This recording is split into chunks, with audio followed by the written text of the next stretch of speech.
Terminal 3, also known by the trademarked name Worldport, was an iconic airport terminal built by Pan American World Airways in 1960 at John F. Kennedy International Airport in Queens, New York, United States. It opened on May 24, 1960 and ceased operations on May 24, 2013. It was demolished in late 2013. History = original use =. The terminal was originally known as the Pan Am Terminal, or Pan Am Unit Terminal Building. It was designed by Ives, Chirano and Gardner Associated Architects and Walther Prokosch of Tippett's Abbott McCarthy Stratton as a showcase for international jet travel and is particularly famous for its 4-acre flying saucer roof suspended far from the outside columns of the terminal by 32 sets of pre-stressed steel posts and cables. The terminal was designed to allow for aircraft to be parked under the partial overhang. Marketing brochures promoted that the jet-age terminal brought the plane to the passenger. The overhang sheltered passengers as they boarded the aircraft by stairs or by uncovered bridges. The American Institute of Architects' Guide to New York City called the terminal a genuine architectural attempt to answer the problem of all-weather connections to the plains, but derided the overall concept as compromise by an overabundance of distracting detail. The building's facade originally featured zodiac figures made by sculptor Milton Hebbold, although these were later removed by the Port Authority. The terminal featured the Panorama Room, a dining room with a view of the entire concourse, and the Clipper Hall Museum of Pan Am History. In 1971, the terminal was expanded to accommodate the large Boeing 747 and renamed the Pan Am Worldport. The Worldport was the world's largest airline terminal and held the title for several years. Operation of the Worldport changed hands when Pan Am declared bankruptcy in 1991. Delta Airlines acquired many of Pan Am's assets, including the lease on the Worldport, which became known simply as Terminal 3, and operated most of its long-haul flights out of JFK to Europe, Asia, Africa, and South America from the building. In March 2006, Delta COO Jim Whitehurst announced that Delta would spend $10 million before the end of that year to renovate Terminal 2 and Terminal 3, including its public spaces, business elite lounge, and Crown Room clubs. In the July 2007 issue of Delta's Sky magazine, Delta Senior Vice President Joanne Smith remarked on the distinctive saucer roof in an article on new flooring, lighting, and signage at this historic airport. Redevelopment plans On August 4, 2010, the New York Times reported that Delta was planning to move its international flights to Terminal 4 following the construction of 9 additional gates in Concourse B of that terminal. Delta's domestic flights would continue to be operated out of Terminal 2.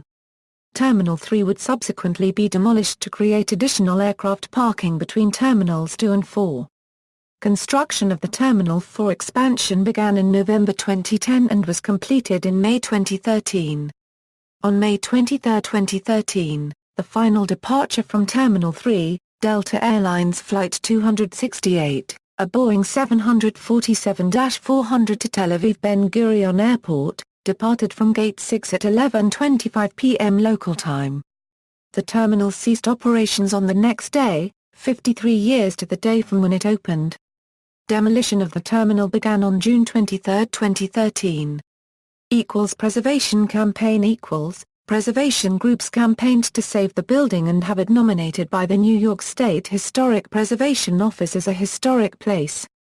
On June 19, 2013, the Worldport was placed on the National Trust for Historic Preservation's list of 11 most endangered places in America for 2013. But by June 25, 2013, demolition of the elevated roadway leading to the terminal had already begun, although preservationists continued to protest against the demolition of the building itself. The New York State Historic Preservation Office, which had revoked the building's eligibility for the National Register of Historic Places in 2001, upheld this decision in May 2013, claiming the building had lost significant historic integrity due to excessive modifications. The preservation campaign was ultimately unsuccessful and demolition of the flying saucer section was completed on November 22, 2013. Demolition work on the remainder of the terminal completed in summer 2014. The National Trust for Historic Preservation cited the Worldport as one of 10 historic sites lost in 2013. There was subsequently large media outcry, particularly in other countries, concerning the demolition of the Worldport. Several online petitions requesting the restoration of the original flying saucer have gained popularity. In popular culture, the Worldport has appeared in several films and publications. A Pan Am Boeing 747 and the Worldport briefly appear in the 1973 James Bond film Live and Let Die.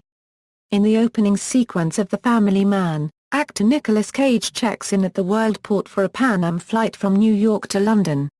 The 1986 Italian comedy film Il Barbero features a brief glimpse at the Worldport during the main character's taxi ride to the airport. Doris Day boarded a Pan Am flight out of the Pan Am Terminal in the 1962 film That Touch of Mink. The Pan Am Terminal appears in the opening scene of a 1962 episode of The Saint entitled The Covetous Headsman. The 1963 British comedy Come Fly With Me contains several scenes featuring the Pan Am Terminal. The Pan Am Terminal is featured in most episodes of the ABC television series Pan Am, as the show's Pan Am characters are based there. The September 22, 1961 issue of Life featured a photo essay of Idlewild Airport by Ukrainian-born photographer Dmitry Kessel. Many of the photos were of the newly built Pan Am Terminal. Vogue used the Pan Am Terminal as a jet age backdrop for its October 1960 fall fashion spread. References, notes.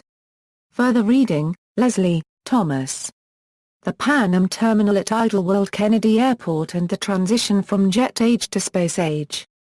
Design Issues 21, 63 €80 doi, 10.1162/0747936053103048. Retrieved October 16, 2011. External links, Pan Am Worldport History, Archival Port Authority Photos, Worldport Preservation Campaign.